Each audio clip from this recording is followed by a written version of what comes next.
Welcome to Life, Lessons, and Laughter with your host, Glenn Ambrose.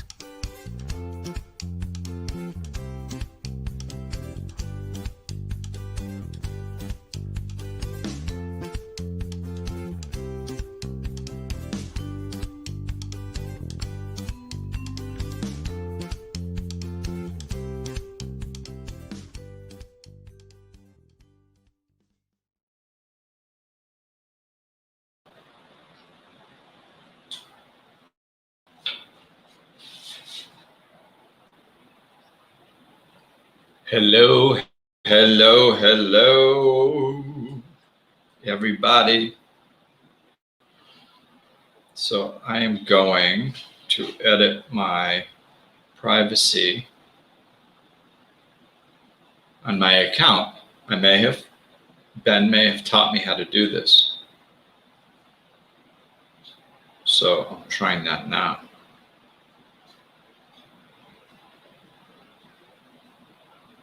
Yeah. So that was easy, I believe. So how's everybody doing today? Go on into my comments and say hello. Hey, Nicole, how are you?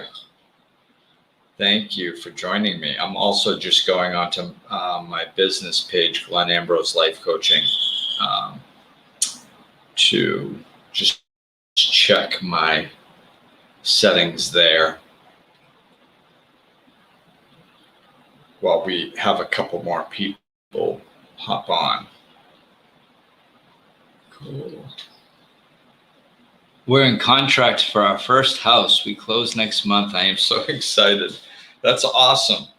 So yes, I mean, of course, we can't keep the necessarily the energy of excitement up going all the time, right? I mean, everybody, we can't just be like, like for a month.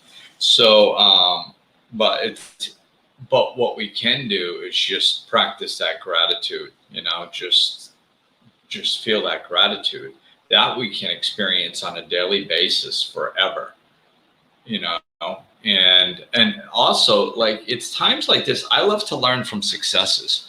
So this is, I'm going to announce the topic in a minute, but I'm going to touch on this since it's in my face. Hey, Lisa. So learn from our successes. So in the external world, we would call being in contract for your first house and closing next month a victory, a good time in life. So learn from the good times in life too. So from now and then, like when you don't have the letdown and the disappointment and the frustration of something that didn't work out for you, you can kind of backdoor your lesson. So you can come in through another door and just be like, okay, I did get what I wanted, but is that what it's about? Is that really what it's about? Am I going to be a better person or a happier person because I got this house? Or am I just filling with gratitude for all the wonderful things that come into my life, including this house? And this house is an expression of the joy that's within me, expressing itself out into material form. Like, if, we can practice this type of stuff from our successes while we're going through them. And it's a little bit easier because we're not fighting the letdown of not getting something that we wanted, right? So then maybe when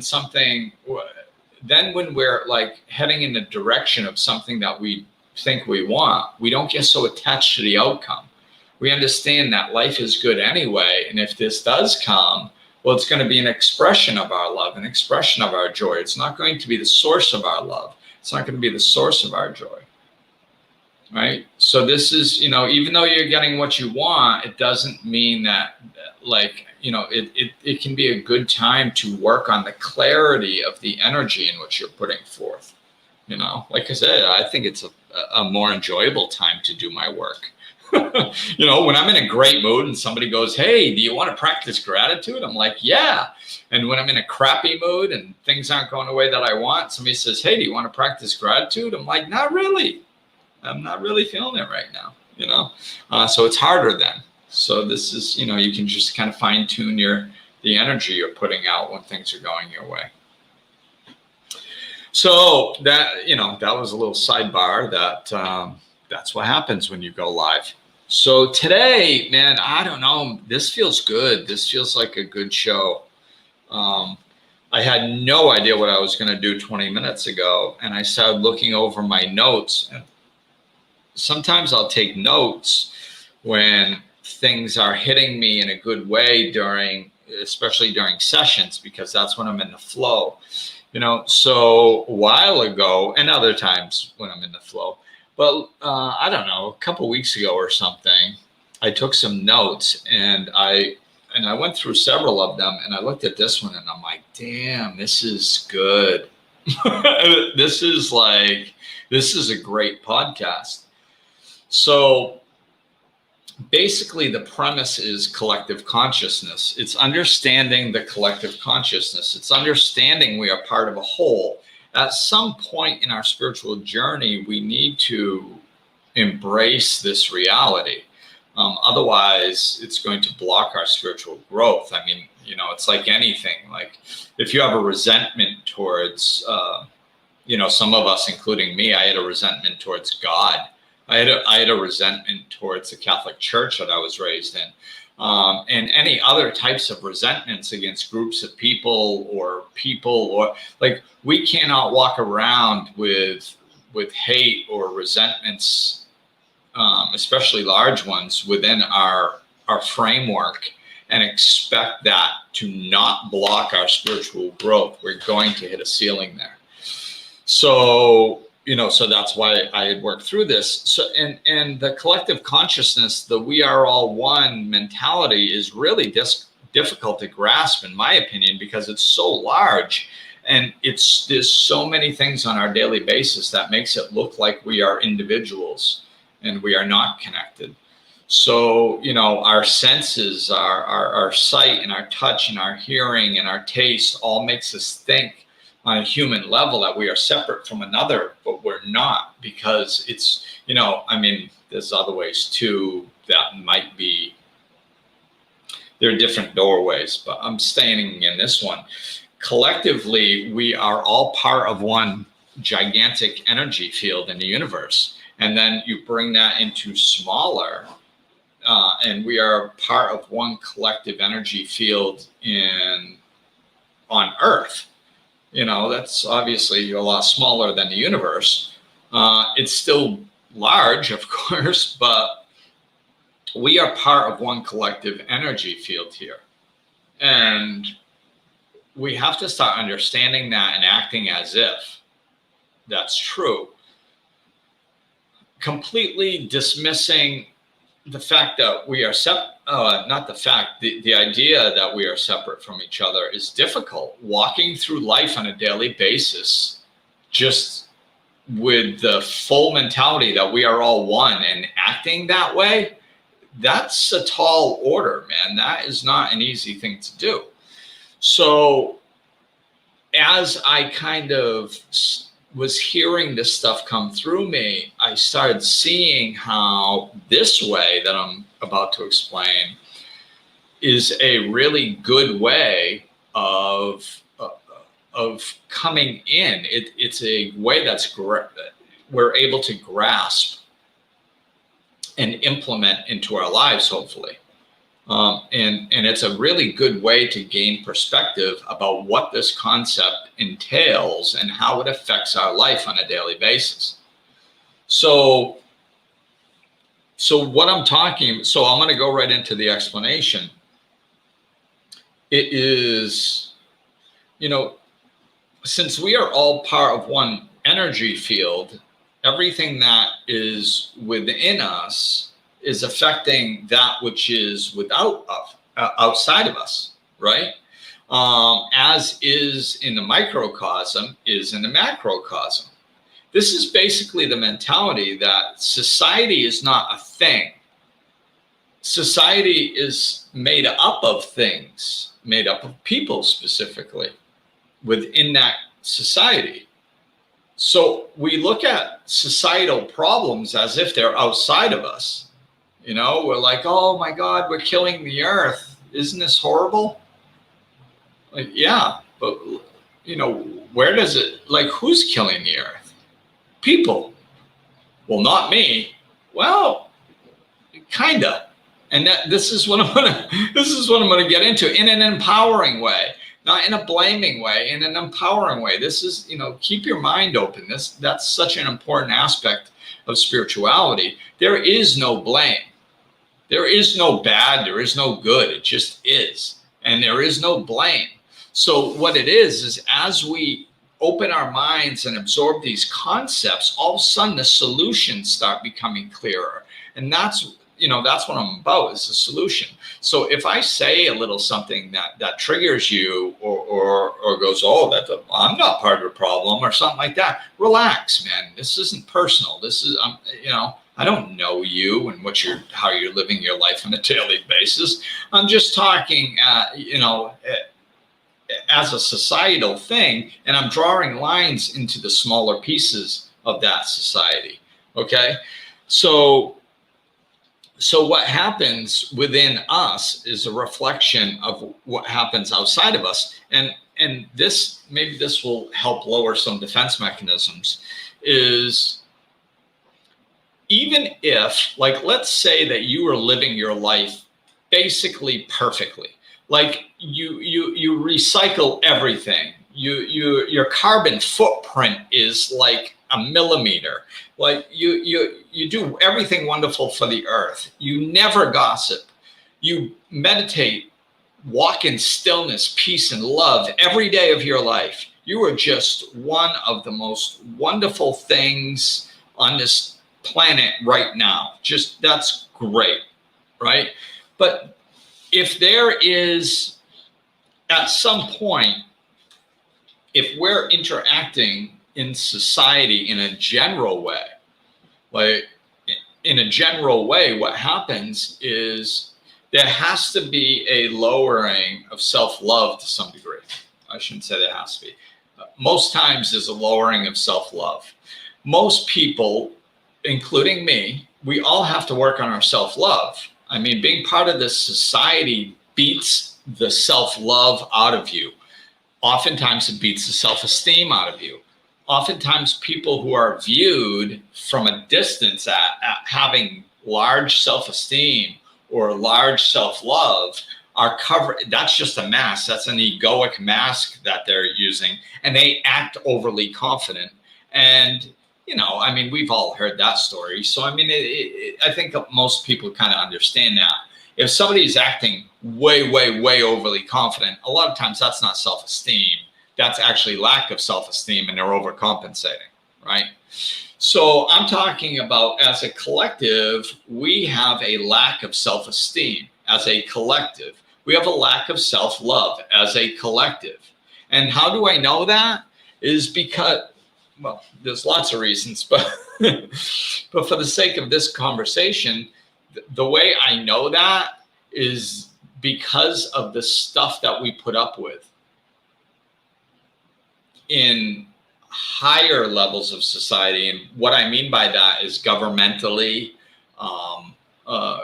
you know, in the large corporate worlds, in the pharmaceutical industries, the stuff that we put up with as a society says that we lack self-esteem. That's what it says about us as a group, because we would not put up with this if we had good self-esteem. We just wouldn't. It's like being in a crappy relationship. If you're being mentally, emotionally abused and you have high self-esteem, you're like, hell no, hell no. You do that again, there's the door, it's over. Or you just walk out and it's over right then, right? That is somebody with high self-esteem, high self-love. You do not put up with things. What you put up with and what you don't put up with is directly proportional to your self-esteem. So if everybody around you in your life is treating you like crap, that's your problem, because you're putting up with it. Because they don't treat everybody like crap. The people who set boundaries and go, hell no, you're not going to do that to me, they don't do that to them. And one of two things happens. Either they're not in their life anymore, or they treat them better. One of two, those are the only two options. But putting up with it is not an option. That is a sign of high self-esteem, high self-love. We as a society are not reflecting that. So the way this works is, and I would love, as always, some feedback and input on some of this stuff. And if you leave a comment, it might take me a little bit to see it. So I know this isn't possible always, but try to give me a little context to get my brain back to what I was saying when you were leaving a comment. If possible. If not, whatever, we'll try to figure it out. So what's going on inside of us is a reflection, or what's going on outside there is a reflection. So as we start to change within, as we work on ourselves and we raise our self-love and we raise our self-esteem, and hey, sure, we can bring in some of the external stuff too, as we start taking better care of the universe in our own special ways. If we're not using paper plates and we go through the trouble of washing a plate instead of using paper plates, that's a step in the right direction. Being more conscious of where you shop, and is it worth spending 50 cents extra per pound to support a local business as opposed to the things, all just little things, and you can pick what's close to your heart and let go of what's not. There's no judgment here. But if we start doing it, most of it is internal anyway. Those are some external ways, but even those add up. If we just tweak little things here and there, even just when it's convenient. I'm not asking you to change your life. Like I said, most of what I'm talking about is internal. But if you want to tweak some external stuff too, cool, absolutely. But working on ourselves, this is why working on ourselves, it's not just about working on ourselves. When our self-esteem raises, the collective self-esteem raises. What we will put up with as a society will raise. So when some of the political stuff was happening, I don't remember when it was, like 5 years ago or 2 years ago or whatever, it's been a political melee for the last 5-6 years. But a while ago, I was noticing, it was everywhere. So I was noticing some of the topics and subjects. And what I found was that it was absurd, the stuff that we were talking about. The things that are discussed on the political realm, it's silly to me. I'm like, why would we have a discussion? Why would we wonder if an elected official was going to pass a bill that would help the planet? Why would we even wonder about that? Why would we even wonder how he would vote for something like that, or how she would vote for something like that? That to me is a sign of how low our self-esteem is. So if you bring that into your personal life, that's kind of some of the stuff that we accept as normal collectively is kind of being married and wondering if your spouse is and you put all your money into a collective fund for the household bills, and he makes or she makes more money than you do, and when it's payday, you wonder if they're going to put any money in, or if they're just going to keep it for themselves. You're just oh, I wonder what's going to happen. I wonder, oh, darn it, they didn't put it in this week. Oh, okay, well, we're going to have to struggle and scrape, I guess. What type of person would you be to be in a relationship like that? You would be somebody that needs to work on your self-esteem. Non-judgment, it's just a fact. If you're accepting you doing all and your partner not doing any, that's low self-esteem, because anybody with high self-esteem would not be in that relationship. and as you can tell, I'm using some pull it out of the air hypothetical situation. Make up your own, hypothetical. Use your own life as your laboratory. Come up with your own option. But it's if you are living in a relationship where the other part of that relationship just blatantly ignores you and doesn't give a crap about you or what you think, and you accept that, that's low self-esteem. Well, this is what we're doing collectively. Collectively, we are putting up with treatment that is unsatisfactory. It's not okay. The rich just keep getting richer. The planet keeps getting destroyed. Our lives keep getting tougher, and we're standing there waiting for them to fix it. That's like waiting for the abuser to fix the abuse. Why would they? Why would they change anything? Oh, they should. Why? Why should they? They are living high in the hog. They are getting whatever they want, however they want. If my life didn't get more difficult, I wouldn't have gotten sober.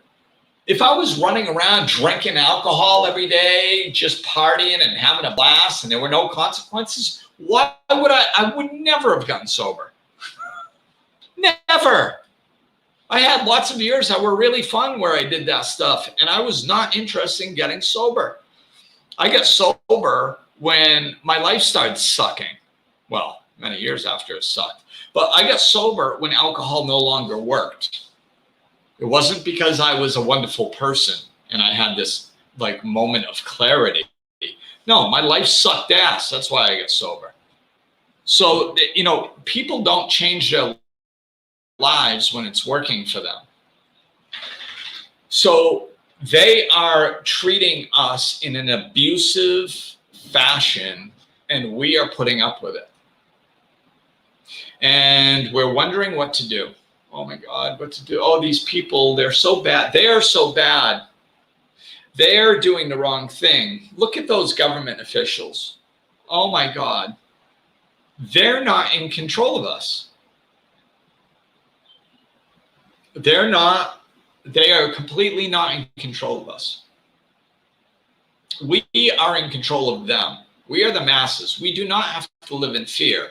We don't have to live wondering what they're going to do to us. We are the masters of our own domain. We have the voice. We have the power. We have the strength. The only time the few can control the many is when the many think they can. And that's a lack of self-esteem. Oh no, these people can control it. No, they can't. No, they can't. They're just people. They have no power except the power that we give them. So this is why we need to dive into us and do our work. And those of you, which everybody I see here listening, Nicole and Lisa and Sandy, hi Sandy, Sarah, hi Sarah. Yes, it's been a little bit. So yeah, all you guys and everybody else listening to this is working on yourselves. I think it's helpful to understand why you're working on yourselves, the magnitude of what you're actually doing. We are ushering in a new reality, and we're doing it one person at a time, which is the way all change happens. It's grassroots. It's not a big thing. It's not a powerful, like the women's movement didn't bring in women's rights. That's not what happened. The women's movement was a manifestation of all the women that were going, this is a load of crap. I'm not going to live like this anymore. Self-esteem started rising. What was okay 10 years ago, they started going, I don't think it should be this way. That's a collective change of consciousness. Women and men during that time were awakening to a new consciousness that what was okay before is not okay anymore. And the self-esteem rises. So what we put up with is a direct correlation to us. As soon as we drew a line with slavery, it ended. As soon as we drew a line with equal rights, there was huge progress made. Of course, we're still not all the way. As soon as we drew a line with women's rights, huge progress was made. As soon as we drew a line with gay and lesbian rights, huge progress was made. And I forget all the initials. It's too many now. I'm sorry. No disrespect. But as soon as we draw a line as to what we will allow, what abuse we will allow, and what we will not allow, it changes. That's a collective consciousness thing. The movement that actually might get a bill passed is a manifestation of the collective consciousness. But it's the collective consciousness that actually changes things. So the more we work on ourselves, the more it's going to affect everything around us. You know, that's how important you are. You are the light of the universe. You are. You know, I mean, if you take, you know, for a visual, if everybody lights a torch on fire, right? And you get a fire and it's like this big, and it, you know, and it goes up, the light goes out. And you can, you know, you can see like a big circle around you. And then if you take 100,000 people with these torches and you all throw it on a bonfire, like the bayou, Lisa, I think Lisa might be the only one from Gardner that's listening right now. We used to party in the woods all the time. If you throw all those torches on a big bonfire, you know how much light that puts out? This is collective consciousness. And speaking of Lisa, she just posted something. Everything is energy. Being creative is key to so many things. Positivity. We reflect that energy. We are now. Look inside yourself. Yeah. Yes. Gaia. Yeah, Gaia TV. And Gaia the Earth. You know, so that, you know, everything is energy, and the energy that we put out, like we can sit there and go, I want good things to happen in this world. Like that most people want the right stuff. Like if you lowered everybody's defenses and you just had a conversation with them, I mean, and I'm talking about everybody around the entire globe. Like, what do you want? They just want peace. They want happiness. They want to raise their families that they love in the best way possible. They don't want to suffer. They don't want to struggle. It's just, we all want the same things, you know? So there's not a big differentiation between what we want and what anybody else wants. We all basically want the same things. So where is the disconnect? Well, wanting doesn't really do anything. We have to be it. We have to be the change we wish to see. So do you see how what I'm talking about? This is why I love that Gandhi thing. I mean, some of these quotes that are out there are literally mind-boggling. It's just the depth in which, and a lot of times it's the quotes, and I'm not talking about a freaking meme that sounds cute. Most of those don't make a damn bit of sense. It's, yeah, memes can be tough, man. There's so many memes that are catchy when you say them, and they trigger a little aspect of your ego, and and people don't even know it, and then they pass it around, and then after a while, because so many people resonate with it egoically, they think that there's actually truth to it, and they think it's a wise statement. It's not. It's a meme. A lot of times, some of the memes are good, but you know, just because something's said a lot and it resonates with a part of you doesn't mean that it's actually healthy or a good way to think. You know, a lot of times I use the example with the parents raising the kids. You know, these kids like, oh, I wish they'd stop growing, and everybody thinks that's so cute. And everybody says it. So many people say that, and so many people put it on their Facebook posts, and they're pictured, oh, please stop growing. Oh, I wish they wouldn't grow up. Like, think about what you're saying. Like, that's kind of warped, and selfish, and not in the best interest of your child. Well, yeah, but it sounds cute. It sounds cute. Yeah, but it's not. It's not cute. It's dysfunctional, and it's unhealthy. So if you're saying that, please don't say that. Or at least think about it. Think about the repercussions if you actually got what you want. Think about the energy you're putting out. So we have to be more responsible for our energy, like Lisa was saying. We have to be the change we wish to see, and collectively, that does it. This is the good news. That does it. Hey, Kelly.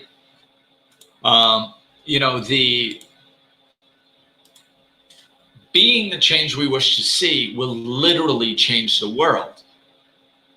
And it works in our lives. It helps us, it's a very profound statement. So, depending on how it has multiple layers. So depending on how you look at it, be the change you wish to see. Oh, I should focus on myself and not the other people. Yes. Okay, cool. That's a good little lesson.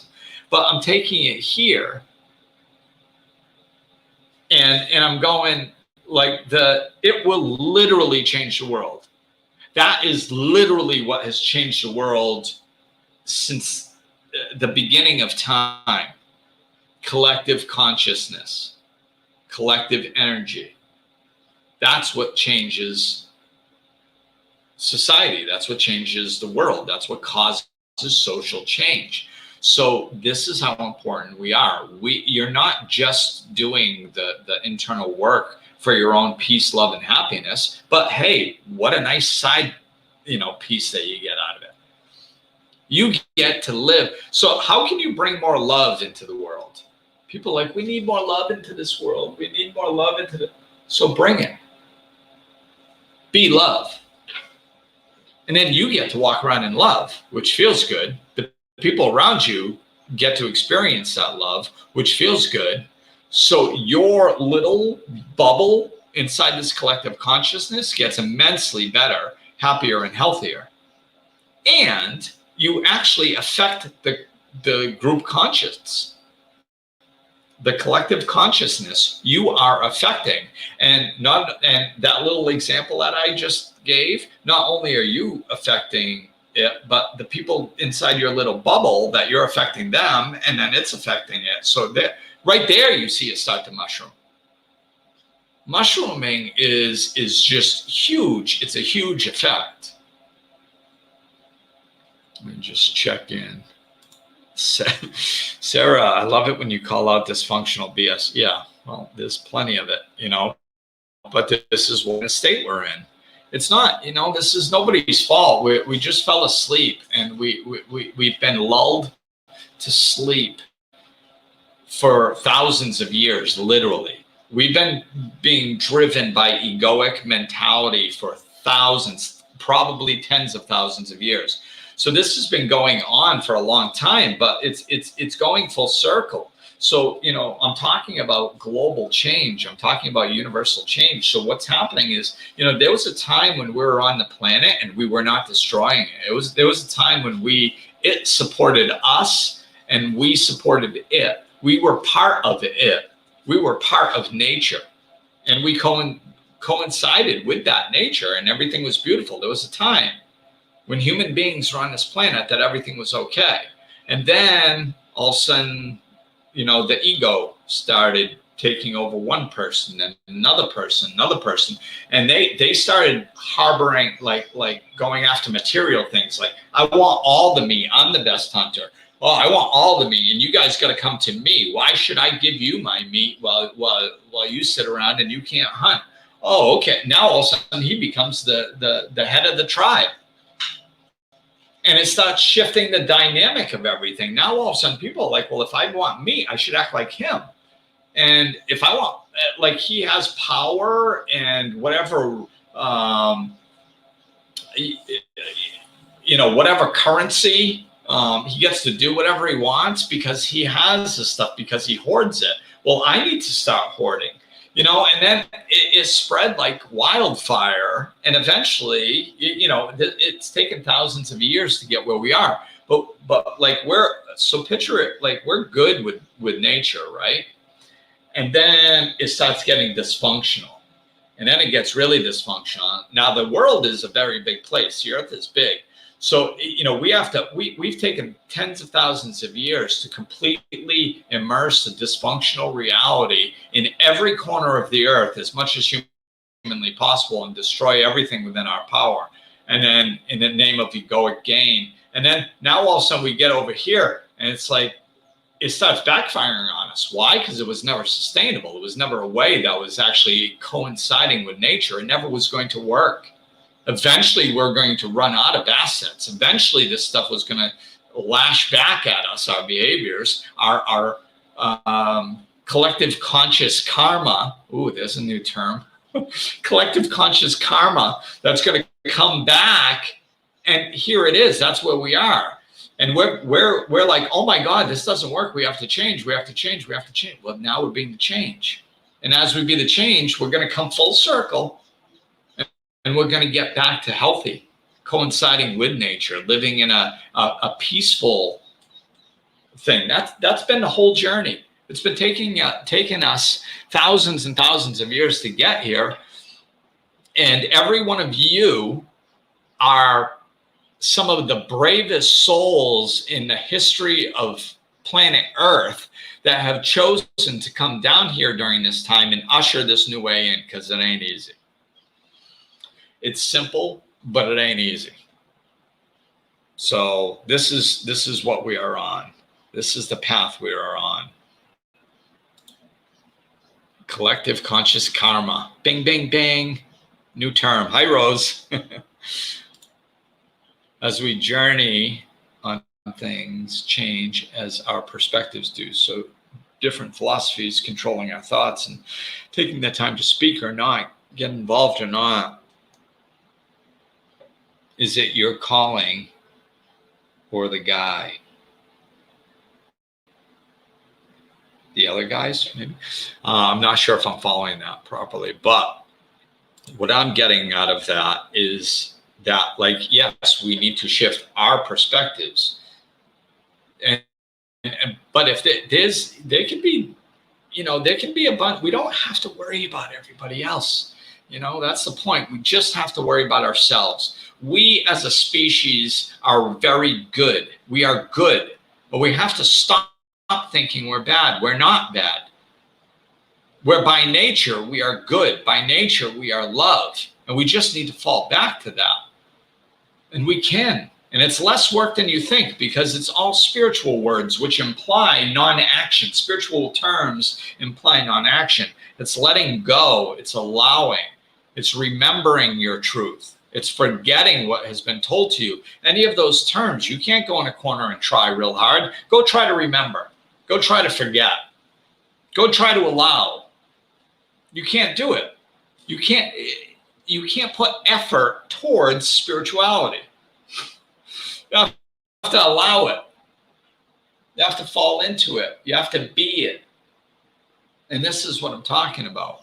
So I'll draw a few lines here. So if internally we lack self-love, then externally there will be a lack of love for others. And that's a tough one, because people think, a lot of people who have low self-esteem, they give a lot to others, right? They're very big-hearted, loving people. So when you say, when you tell big-hearted, loving people that because they can't love themselves properly, they're not loving other people properly, they get very upset. That triggers a defense mechanism, because their whole identity is based on being a good person. That's why they give and give and give, to make themselves feel better. And usually they give too much and allow people to crap on them. That if you are giving too much and you are allowing people to crap on you, that does not mean that you are a good person. That means that you have low self-esteem. That is not benefiting the world. That is not bringing love into this world. That's bringing egoic, I'm a good person into this world. And that's a big problem, because we all, everybody on a spiritual path has these big hearts, and they run around and they give to others, and they give to others, and then they get crapped on, they go, poor me, and they fall into a martyr or victim mentality. And you're misunderstanding me. Why are there so many bad people out there treating me poorly? It's not about them. It's about you. If people are treating you poorly, it's your responsibility to stop it. That's what self-love is.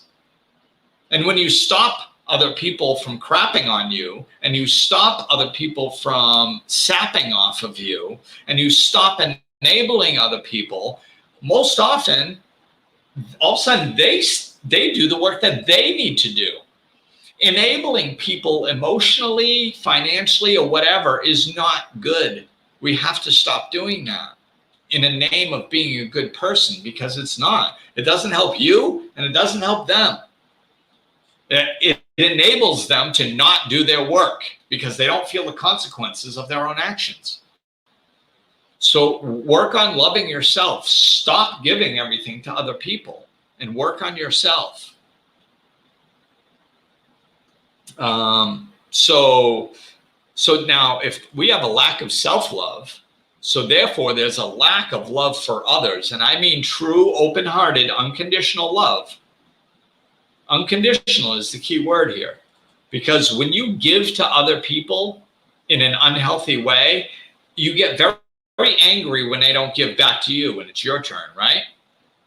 Yeah, that's because you're giving conditionally. You can go back and listen to my other podcast many years ago about that. You're giving conditionally, and you don't even have the decency to tell them you expect something in return. They say, can I have this? You go, yes, because I'm a wonderful person. And then you're like, oh my God, I gave too much. I'm broke. I don't have any. I need help. Will you help me? And they're like, no. They're like, you're a bad person. Well, wait a minute. So you were giving to them so they would give back to you? No. Well, then why are they a bad person? Because they didn't give to me. So you want them to give to you? Yes. Like, do you see? You see how that goes? So it's real unconditional love that I'm talking about. So if we lack unconditional love for ourselves, we don't have unconditional love for others. So that's internal to external. How does that manifest? War. That's how that manifests. When you have a society filled with people that don't love themselves, and they're not capable of loving other people unconditionally, then all of a sudden when a government comes in and says, hey, we need to go kill those people because they're bad, we go, yeah, all right. I guess. Why? Because we're not walking in love. Somebody that's walking in love and somebody says, hey, we'd like your support. We're going to go kill those people in your name, okay? Like, no. If somebody comes up to me and says, hey, like we're going to go kill some people to help you out. I'll be like, no, that's cool. Like, I don't think I need that type of help. So this is how it manifests in our own hearts to external to other people to collective societal. That's what I'm doing. This is the process that I'm going through right now. So inside, if we have a lack of understanding about ourselves, we're going to have a lack of understanding about other people. If we have a lack of understanding about other people, we're going to argue with them. If we are judgmental about ourselves, we are going to judge other people. You might say that we don't, we do. Judgment, I found this out personally. You cannot separate self-judgment from external judgment. Judgment is judgment. If you are a judgmental person, if you are judging yourself, you are judging the people out there. You might think that you're not, but look closely. I guarantee you that you are. If you are judging, you are judging, period. And it will apply to you as well as others. Maybe you're nice about it, and maybe you don't say it to their face, but in your head, you're judging them. So if I judge myself, I'm going to judge other people. If I judge other people, that causes separation within a society. If I'm confused within myself, I'm going to be confused with other people. What does that cause? Fear in society. If I have a resistance to the reality of things that are going on in my life, if I'm resisting the facts of what's happening in my life, and we all do this too, this is called suffering. Whenever we are emotionally suffering, we are resisting the reality of what is happening in our lives. My car shouldn't break down. Well, I can't believe my car broke down.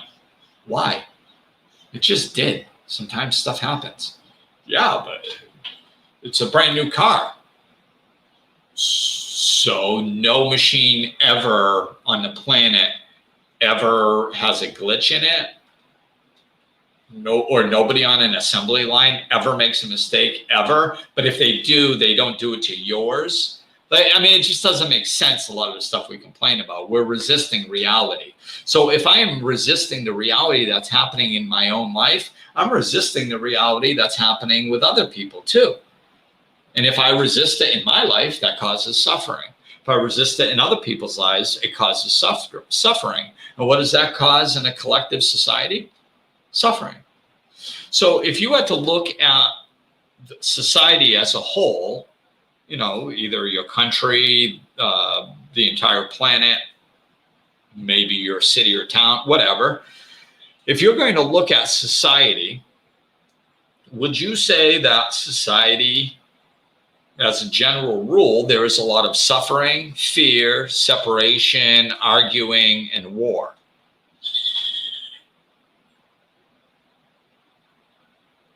That's rhetorical. Yes, there is. I just described the world in which we live. There's a whole bunch of suffering, fear, separation, arguing, and war. How? How does this occur? It draws a line all the way back to the individual. That's how it occurs. This is why if we raise our self-esteem, if we do the work and learn to understand ourselves, if we stop judging others, if we clear away the confusion and simplify our lives, if we stop resisting the reality that's happening in our own lives, now all of a sudden, if you do it and somebody else does it, and somebody else does it, and somebody else does it, now all of a sudden we change the collective consciousness. And this is how we usher in a new reality based in love. And it's happening. And don't worry about the other 8 billion people on the planet. They're none of your concern. Do what you can where you are in your own life. When your work is done, or at least half done or 3/4 done, people will be coming out of the woodwork. Most likely, for most people. Some people are just supposed to be a beacon all by themselves, and a beacon of love, just exuding love. And if that's your calling, if you're just sitting there exuding light and love, you're cool, man. You're doing your part. Thank you. A lot of people, though, there's a change coming. So a lot of people are going to be drawn to us when we're doing that. You know, my neighbor up here said that yesterday. He's like, I get it. You know, sometimes I need some downtime. He's like, but you know, we in our little 5-person community up here, we attract people because of the energy that we have. We have good energy, and it attracts people. So people come. It's okay. You know, that's good. That's part of it. You know, we can be an example of the change that we're trying to see.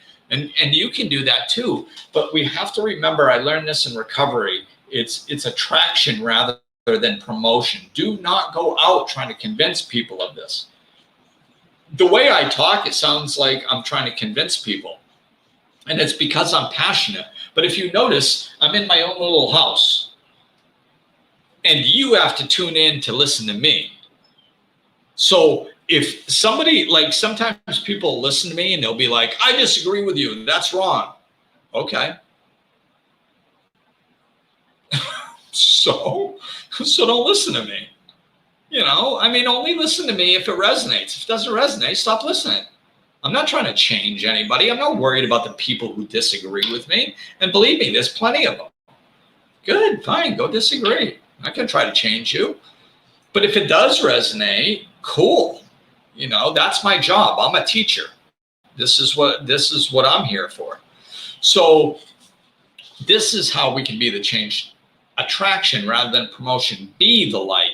Walk around in the light. You don't have to talk to Susie at the freaking water cooler and try to help her find Jesus or whatever else you believe in. Like, let them alone, man. Just be the light. You know, the ones that are looking for change, the ones that are curious, the ones that are open to change, they come after, like, a lot of times they keep their distance a little bit because time helps. It's like, is this for real? They seem really happy. This is kind of weird. And then after a while, they're like, wait a minute, they just seem happy. I want to be happy. Maybe there is something to it. Maybe they're full of crap, but maybe they're happy. So I just had a flash of it starts almost the same way, and it has for almost 18 years. You know, when somebody's been watching me from a distance and they're not really saying anything, and then they finally decide to come up to me, it always starts with something like, so like, I'm kind of not sure about this, but like, are you saying that if you look stuff like this, like maybe you just might be happier or something? Is that kind of, you know, they're very they're very cautious when they approach me because they're not ready to swan dive in. They're just curious, you know, and they don't want me to go, yes, and you have to do this, and rah, rah, rah. You know, they don't want that. So let people come to you. Be the change. Be the magnet for those who are looking for change. You don't have to go try to change people. Put it out there. You know, when a student's ready, the teacher will appear. And when the teacher is ready, the student will appear. That's a part that a lot of people don't realize. And that's a very important part. This is why we do not go running around trying to promote this. Because then you just look like somebody else with a mindset that's trying to manipulate somebody else into thinking what you're thinking. Which, by the way, energetically, that is what you're doing energetically. You can be preaching love and all this stuff, but if you're trying to change somebody, even if your energy is good, even if it's, yeah, but I just want them to be loving people. Yeah, but they don't want to be a loving person. If you're trying to make somebody change, even if it's for the good, that doesn't want to change, that's manipulation. So that's why it's so important. Just be the change. If you are meant to teach this stuff, then the students will start coming to you. People will start going, hey, why don't you teach this stuff? Or they'll just appear, you know. I mean, going into a professional teaching, like being a professional where it's your career, well, then that, you know, you can cross that bridge when you come to it. I'm just talking about in life, being the light. And then what does it look like when you really do enough work on yourself? What does that look like? What it looks like is you are peaceful, you are happy, you are light, you are love, and other people start reflecting it back to you in your inner circle. And all of a sudden your conversations change and people go, oh, you really helped me. And you're like, we just had a little conversation the other day. Like, I wasn't trying to help. I was just sharing what I've found that seems to be true. That really helped you? Yeah. That's what it looks like. So we don't have to go out there and change the world. We have to change ourselves, and then we be the change. And as collectively, we be the change. Collectively, we live in unconditional love. Collectively, we stop judging. Collectively, we start connecting. Collectively, we stop getting lost in the details and the confusion of the BS society that has us all in a dream world. And we start just getting to the simplicity of living our best life and our happiness through love. When we get there we go. Our life is better. The collective life is better. And I'm telling you, this is what, as you know, we'll see big groups come up into the surface and institute some sort of changes on a political scale. We'll see some of that stuff here and there, but that is not the driving force. We are the driving force. And the more you open up to the love and peace, the more your world is going to change for the better. And that should be a large enough promise to get you to do the work, because it's a promise. It will happen. Your life does get better when you lean into love. I promise. And then the lives of people around you will, if they're open. And there might be somebody like a child of yours or a parent or a sister or brother that you love tremendously. And you want a close connection with them. You want them to be happy, and they are not ready. You can't change them. And the more you push them and the more you promote this stuff, the less chance they have of changing. Let them be. That's what love does. This is why we have free will. God knows it. God knows, you know what? Glenn would be better off if I took him over here and I put him over here. And not only would he be better off, but he would be better able to teach all these people. And the world would be better. And God knows that stuff. And you know what God does not do? God does not move Glenn from here to there. Why? Because that's control and it's not love. That's why the foundation of the universe is based on free will. We have to choose it. That's what love does. So don't try to change anybody. That's not love. Just be the change. And then just watch. It will be manifesting in so many ways in your life. It will capture all your attention. You won't have to go find people to try to change. Your life will be full on many levels.